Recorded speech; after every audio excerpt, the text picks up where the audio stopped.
Welcome to a Sunny Side Up Life podcast, a show for the woman who is ready to live an abundant life full of freedom and positivity.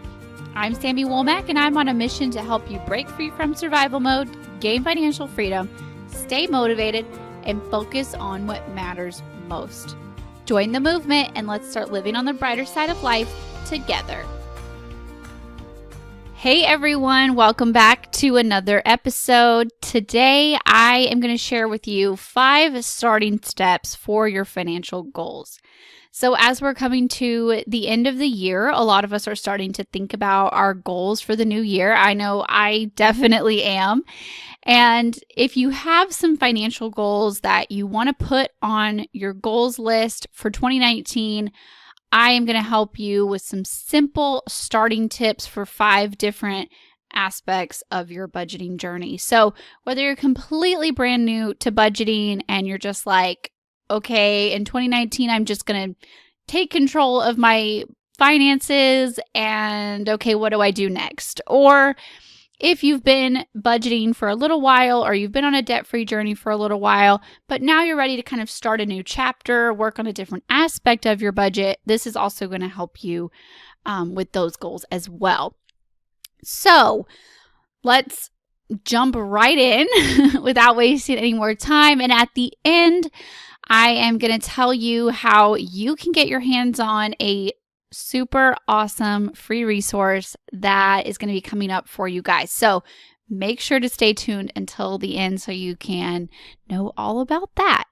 All right. So little disclaimer, a little note for success, easy for me to say, note for success before we get started is even though I am giving you 5 starting steps, these are step 1 for 5 different aspects of your budget. So I don't intend for you to do all of these at the same time. So what I want you to do is really think about what aspect of your budget you want to focus on first and focus on one goal at a time. And these are going to be the first step that you need for each one of these different aspects, okay? So what you want to do is decide which area of your budget you're going to focus on and put all of your efforts towards that. And remember that multitasking does not necessarily result in productivity. So we want to hyper focus on whatever we're focusing on and go all in on that, get settled in that, and then move on to really tackling another part of your budget. Okay, so these are the most common areas of your budget. We're going to talk about the first steps that you need for organizing your bills, for cutting back your spending, for paying off your debt, for increasing your savings, and how to start a sinking fund. And what a sinking fund even is, if you're not familiar with that term. It's kind of an uncommon term. All right, so if your goal in the new year or any time that you're listening to this is to organize your bills, the first thing that you need to know is what exactly your bills section is. What is the difference between bills and spending, basically? So your bills section should include any items that have a due date and that their cost is kind of unflexible. Obviously, your electric bill fluctuates from month to month, but things that you have a little less control over. So these would be things like your house payment or your rent, your electricity, your internet, your water bill, things like that. This is not where you're going to put your grocery money or your gas money, okay? So your bills section, things that have a due date, that's a good rule of thumb for those. So your first step, if you want to get organized with your bills, is to write out all of your bills in due date order. Include a short description, an amount. If it's something that changes, for example, your electric bill, write out a range or write out, what you think what it should be around this time of year, what it should be in the spring, what it should be in the summer. Something just to give you a rule of thumb, basically, an estimated amount. And then a due date. And again, put them all in due date order. This seems really simple, but it is the first step. And you're going to feel so productive when you do this first step. You're going to feel so organized. And that way, everything's going to be in a nice, neat little sheet and all nice and neat in order. And after you do that, what you want to do, I talk about this more in how I organize my bank accounts. I think I go into it a little bit in that one. I can link to that podcast episode if you haven't listened to that one yet. It's one of my most popular episodes. But I talk about how on before payday, I sit down and I determine which bills need to be paid and how much they should total up to. And I write this down in an estimated column. And then on payday, I'll go back and I'll kind of reassess, make sure that all of my estimates were correct, and then I'll write everything in an actual column. So it's kind of like you do some of your bills before payday, you kind of just estimate what everything should be, and then on payday, you'll go back and write down what they actually are. And then you just continue to keep up with them, check off, what's been paid, what's cleared, and all of that throughout the budgeting period. So those are great starting steps if you want to work on organizing your bills as one of your financial goals. All right, number 2 is cutting back your spending. This is a hugely popular goal because spending is the part that we have the most control over basically in our budget. So your spending section, those are going to be the items that don't have due dates, that have flexible amounts, like your groceries, your gas, your fun money, your date night money, your clothing, things like that. That's going to be your spending. And again, if you listen to the episode where I talked about how I organize my bank accounts, again, I'll link to that in the show notes. Such a helpful podcast. I actually keep these two separate. I actually have a bills account and bank account with a debit card, and I also have a spending bank account with a debit card, and I keep them completely separate. So if you want to get control over your spending and work on cutting back your spending as your financial goal, you want to start by tracking your spending. So you have to know where your money has actually been going. And the good thing about this is if you've been using a debit card or even a credit card, you can go back in your records and you can see where you have been spending your money for the last couple of months. When I did this, I started with 3 months. I just went back through my bank accounts. I literally printed out my records from my online banking and I highlighted, groceries are in blue, restaurants are in green or whatever. And then I did a total of where I was spending my money and what categories they were in. So if you spend on debit or credit, you can do this. If you use cash, predominantly cash, you're not going to have records unless you're just religious about keeping your receipts, which most of the time we're not. But if you can, if you have access, you can go back and track. And that is so, so helpful. That's actually what I did when I first got started. So even if you can't backtrack your spending, you can start right where you are and start by just simply writing down every single purchase and then grouping them up into categories, adding those categories up. How much do you spend on groceries every week or every 2 weeks, however often you do your budget period, and find out what your normal is. Okay. So whatever your normal is, it doesn't matter what so-and-so is doing. It doesn't matter what this other person on Facebook is spending. It doesn't matter what your neighbor's spending. How much are you spending? What is your normal? And then figure out how you can beat that and make your goal to beat your normal.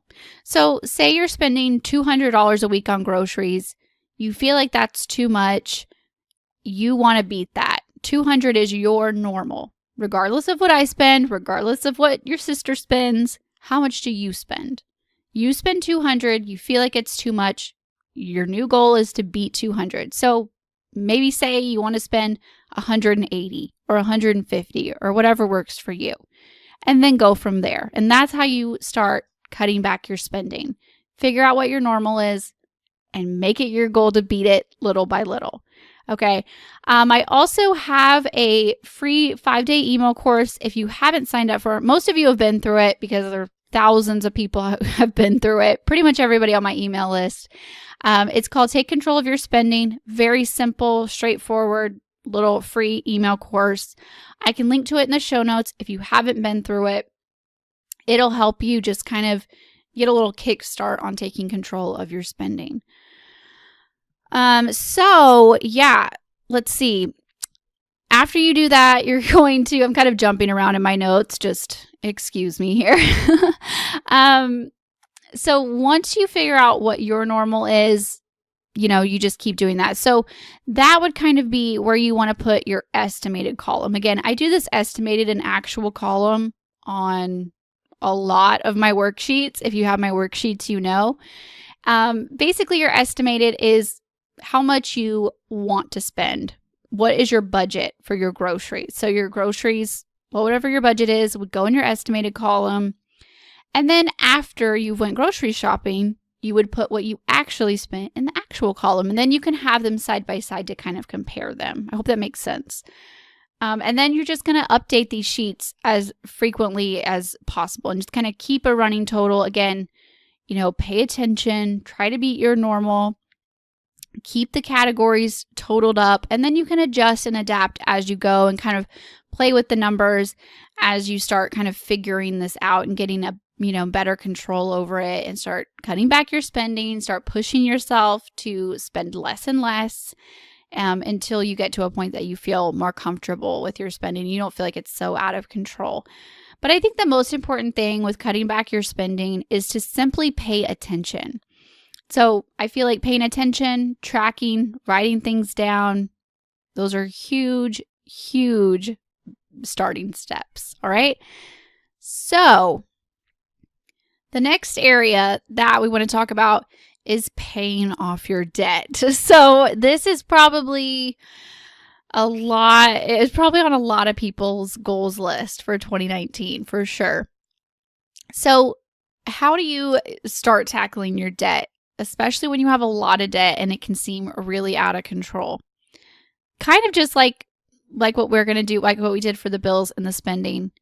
Really just start with writing it down. I think knowing where you are, knowing where you stand with everything, having everything on either a spreadsheet typed out or a handwritten worksheet, having it all in one place, it just gives you so much peace of mind. You feel so much more organized. You know where you stand. Even if you're standing in a bad place, at least you know where you stand, right?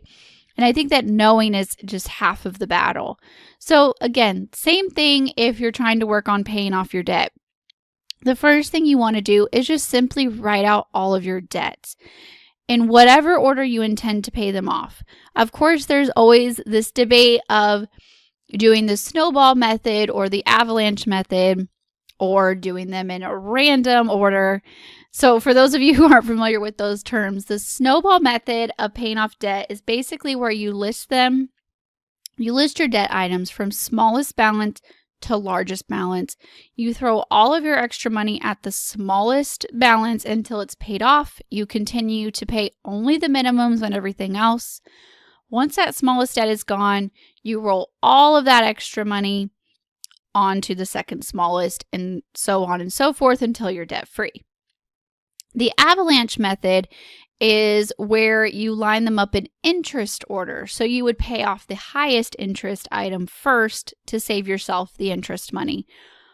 Or honestly, I feel like the majority of people kind of do a combination of both. So I honestly don't think that it matters as long as you are intentional with the order that you do them in. So I would say just write them down in the order that you intend to pay them off. Maybe you have a personal loan from your grandparents or somebody, friend, or somebody personal, and it's kind of causing friction at family events or something like that, and you want to pay them off first. I say do that. If you want to do the smallest because you want to get that quick win, do it. If you want to pay off your highest interest because it makes sense mathematically and that's what's going to motivate you, then do that. I say just come up with a plan, and be intentional about it and stick to it. I think whatever is going to keep you the most motivated, I would go with that. What we did first, obviously, we didn't know what we were doing when we first started.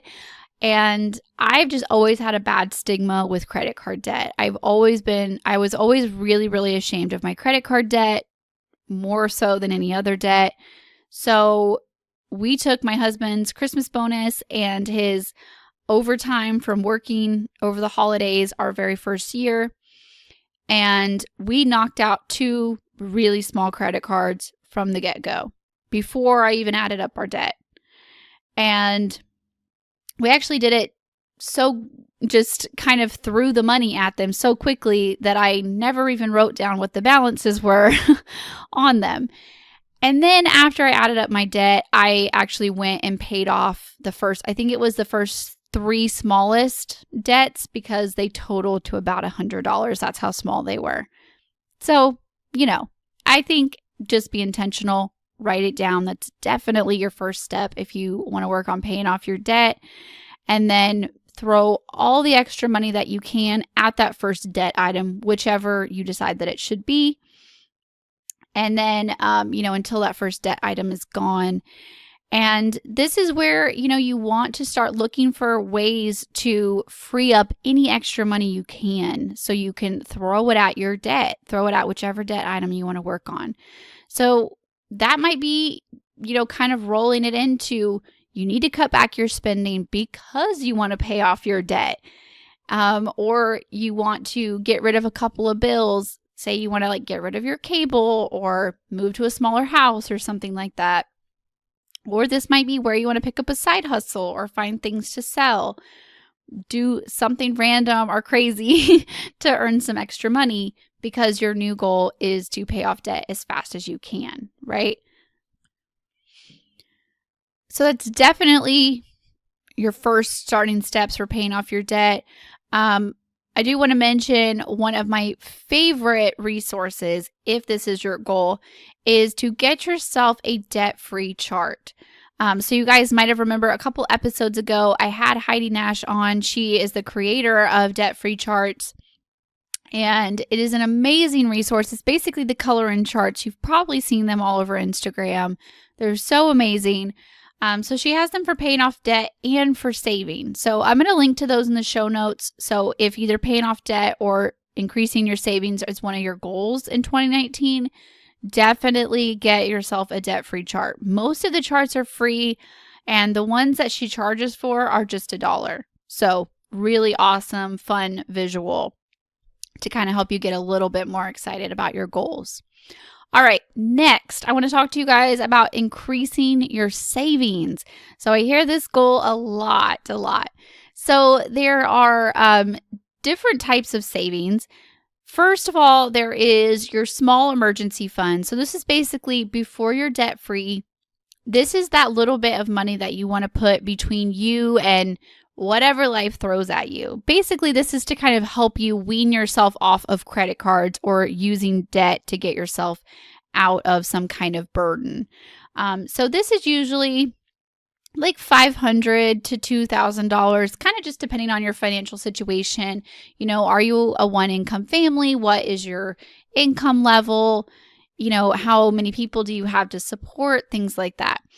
So for some people, $500 seems like a really great buffer and they feel really safe and secure with $500. Other people are like, no, I have 4 kids, and if something happens, it's usually expensive and I need more like $2,000. The thing here is to keep it small so it's not, you don't want $10,000 in your small emergency fund when you still have a bunch of debt looming over your head. It's basically just a false sense of security, right? So just make it a relatively small amount. $500 to $2,000 is usually a good rule of thumb, somewhere in there, before you're debt free. And then after you're debt free, this is where you want to start kind of stockpiling the money and get that larger emergency fund, which is usually about 3 to 6 months worth of money. A lot of people will just pick a nice round number, like 10,000 or 20,000 or something like that. after you're debt free. So this is basically like if you were to get hurt at work or lose your job or something really catastrophic was to happen, you would be pretty secure for several months. And then the next savings account is the most fun of all savings, which is what I call your next goal fund. This is basically whatever you're working towards saving for next, whether it be a vacation or a new vehicle, or like example for us, we just bought our camper in cash and we saved for it. It was our next goal fund. So whatever you're saving for as your next big goal, you would want to have a place for that in your budget somewhere. So whether you have a completely separate savings account, you have it thrown in with your emergency fund and just, either on paper or keep a mental note that that money is separate. You keep it in a cash envelope or in a safe in your house or whatever you do.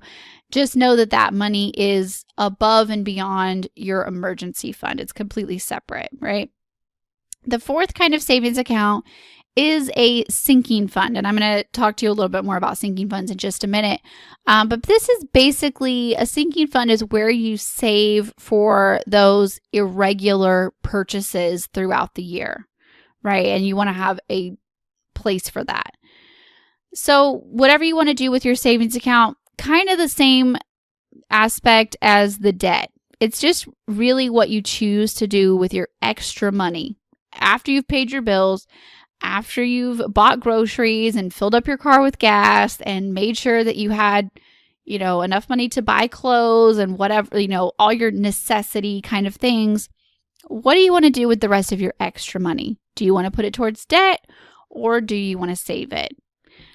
So this is, again, where you want to look for freeing up money anywhere you can by getting rid of a bill, cutting back your spending, picking up a side hustle, finding things to sell, whatever you need to do to find some extra money. And you would, of course, want to throw that at savings if that is your goal. And again, if you're going to work on savings, don't forget to get yourself a debt-free chart. We did this when we were saving to cash flow our truck and cash flow our camper, and it was so fun. And even the kids got to get involved with coloring in the lines, and it was just really fun to kind of have that visual. All right, so last one, number 5 of the goals. If your goal is to start a sinking fund, I'm going to help you find your first starting steps for starting a sinking fund. So basically, a sinking fund is just a fund for those non-regular expenses. And these are the things that oftentimes get forgotten in your regular budget. So these are things like maintenance to your car, maintenance to your house, things like that. These can also be for things that only happen quarterly or annually, like a membership fee. For example, for us, we pay union dues. My husband's in a union, so we pay every quarter. We have union dues due. Or it could be like Christmas or birthdays, things like that, right? Things that don't happen every single pay period. And these are things that you wish that you would have had the money available for. I'm sure a few things are kind of popping into your head as you're going through this. For us, one really random thing is our recital fees for dance class. We pay these once a year. They're relatively expensive. We had paid for the recital fee and the costumes and all of the things that we have to buy at recital time. And it can sneak up on you if you aren't ready for it. So what you would do for these non-regular expenses is, first of all, you want to keep a running list of them. You can go ahead and start a list, but chances are you're probably going to forget one or two things. So just as the year goes on, keep a running list. And you're like, oh, I forgot to budget for my nephew's birthday. I remembered my own kids' birthday, but I forgot my nephew's birthday. Or, I didn't think about Easter presents or Halloween costumes or all those little random things that we have throughout the year. So keep a running list. give yourself a little bit of grace and know that the first year, it's probably not going to be perfect, but the second year will probably be pretty great because you're just going to keep a running list as those things come up. Whatever it is, it can be the most random things. It doesn't matter. It's your sinking fund. So what you want to do is total up these items and then divide it by the number of pay periods that you have. If you want to do the entire year, that's awesome. Or if it's something that's like, oh my gosh, this is only 4 months away. How many pay periods do I have between now and then? And, you want to throw money in there little by little so it doesn't sneak up on you and ruin an otherwise perfectly good budget. Then whenever it's time for the holiday or the event or, time to get new tires on your car, whatever it is, you can go to that sinking fund and simply withdraw the money and it'll be there when you need it. And again, there's not a wrong way to do this. So you can do this in cash. You can do this with a completely separate debit card account. You can do this with a completely separate savings account. It doesn't matter as long as you're being intentional with that money. We did for several years. We just had it in a savings account. This year, right before Christmas shopping started, actually, I started a brand new debit card account. And it has been so much easier, so much more simplified to just have a separate debit card. I took a Sharpie, wrote sinking fund on it, and I know that all my Christmas money is in that account, and I don't have to, worry about it getting tangled up with my grocery money or my other savings money. It's in its very own account, and it's really, really nice. So whatever way you feel comfortable with doing it. I know a lot of people do cash. They'll just, throw a $10 bill in a cash envelope or whatever it is and call it done. And that works for them. To each his own. I feel like as long as you're being intentional, that's great. The whole point with this is to make sure that those little expenses don't sneak up on you. All right. So those are my 5 simple starting steps for any of the financial goals that you might have for 2019. Again, don't try to do them all at once. Take them one at a time, and don't spread yourself too thin on these financial goals. But like I mentioned at the beginning of the podcast, I have something really exciting for you guys, a free resource, and we are going to talk all about what we just talked about in more detail and more in my Fresh Financial Year workshop that is coming up very soon. And it is going to be a free workshop. This is actually the 3rd year that I am hosting this workshop. And I cannot even believe it's been 3 years. That's crazy. And this is a really fun workshop. It is my most successful workshop of the year. We have that new year motivation, and it's so nice to kind of take advantage of that clean slate, just really start the year on a good foot financially, start the year motivated, start the year, with all of your goals all laid out.